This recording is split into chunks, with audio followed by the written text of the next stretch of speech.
Hello students, আজকে তোমাদের জন্য এবিটিএ মাধ্যমিক টেস্ট পেপার্স 2024-25 ফিজিক্যাল সায়েন্সের 267 পেজের একের দাগ এবং দুয়ের দাগের সমস্ত প্রশ্নের উত্তর করে দেবো।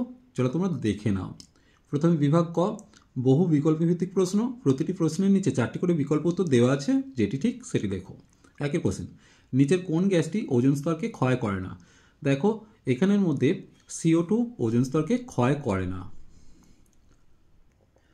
এরপর দুয়ের কোশ্চেন দিয়েছে, আদর্শ গ্যাসের অণুগুলি গতিশক্তি শূন্য হয় যে উষ্ণতায়? অবশ্যই কোনটা হবে? 0 কেলভিন, অর্থাৎ এর উত্তরটা সঠিক হবে।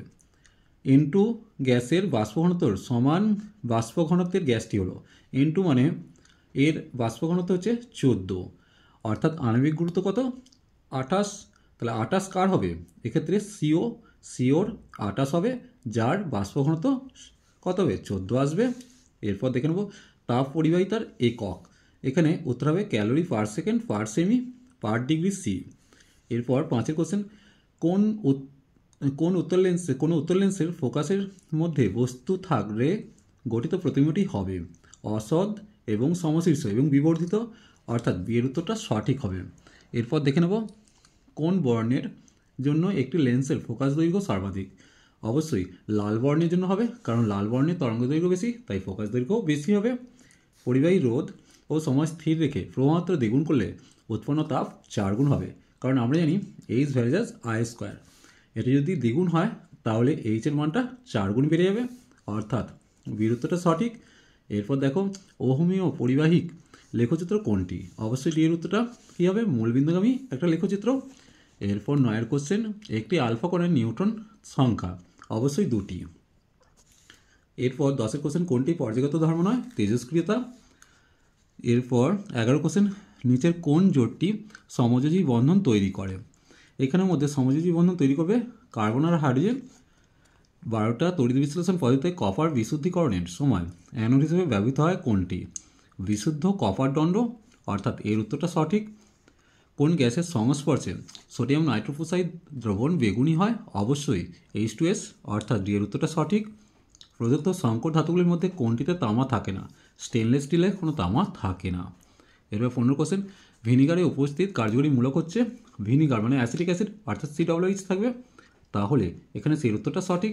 এরপর আমরা দুয়ের দাগটা দেখে নেব, বায়োগ্যাসের একটি ব্যবহার লেখো। অবশ্যই জ্বালানি হিসাবে। ফায়ার আইস কি? ফায়ার আইস হচ্ছে মিথেন হাইড্রেটকে বলে, যার সংকেত হচ্ছে 4CH4। তাহলে 4CH4.23H2O। এরপর দেখে একটি জৈব গ্রিনহাউস গ্যাস হচ্ছে মিথেন, যেটাকে আমরা CH4 বলি। 300 ডিগ্রি সেলসিয়াস উষ্ণতা 100 কেলভিন উষ্ণতা অপেক্ষা বেশি। দেখো 300 ডিগ্রি সি কী হবে? 300 ডিগ্রি সি মানে এর সাথে কী করতে হবে তোমার? তাহলে 300 ডিগ্রি সি, সেক্ষেত্রে 273 তুমি যোগ করে দাও, তাহলে কত হয়ে যাচ্ছে? 573 কেলভিন হয়ে যাচ্ছে।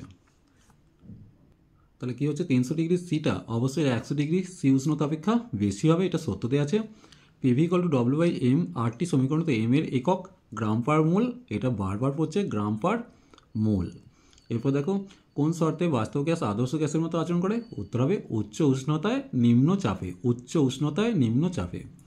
দ্বিধাতব পাতের একটি ব্যবহার লিখতে বলেছে, কী হবে? ইলেকট্রনিক স্বয়ংক্রিয় যন্ত্রে। এরপর একটি অবতল দর্পণকে জলে ডোবালে ফোকাস দৈর্ঘ্যে কী পরিবর্তন হবে? ফোকাস দৈর্ঘ্য একই থাকবে। কোন ধরনের লেন্স দ্বারা হ্রস্ব দৃষ্টি প্রতিকার করা হয়? অবশ্যই অবতল লেন্স, কারণ তোমাকে আগেই বলেছি অবসর দন্ত চিকিৎসক গাড়ির হেডলাইটে দাড়ি কামায়। তার মানে অবতল লেন্স কোথায় কোথায় ব্যবহার হয়? গাড়ির হেডলাইটে দাড়ি কামানোর আয়না, আর অবসর দাঁতের চিকিৎসায়, 3টাতে ব্যবহার করা হয়। এরপর দেখো অথবা দিয়েছে একটা, এখানে প্রিজমের সাদা আলোর পিছনে কোন বর্ণের আলোর চ্যুতি সর্বাধিক? তোমাকে আগেই বলেছি যে বেগুনি বর্ণের চ্যুতি সর্বাধিক। বেগুনির বে থেকে বেগুনি বেশি হবে। বাড়ির বৈদ্যুতিক যন্ত্রপাতিগুলো কোন সময় থাকে?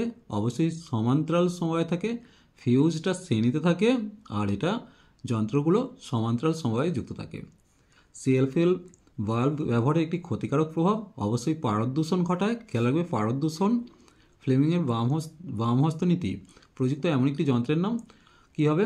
তোমরা এক্ষেত্রে ফ্লেঙের বাম হাতে বৈদ্যুতিক মোটর লিখতে পারো অথবা বার্লো চক্র লিখতে পারো। বৈদ্যুতিক মোটর বা বার্লো চক্র যে কোনো একটা লিখবে।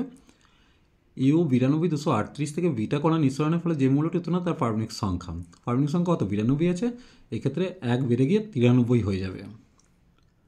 এরপর দেখো একটু ম্যাচিং দিয়েছে, একটি সন্ধিগত মৌল নিকেল হবে, তার মানে এটাকে 1 করে দিলাম।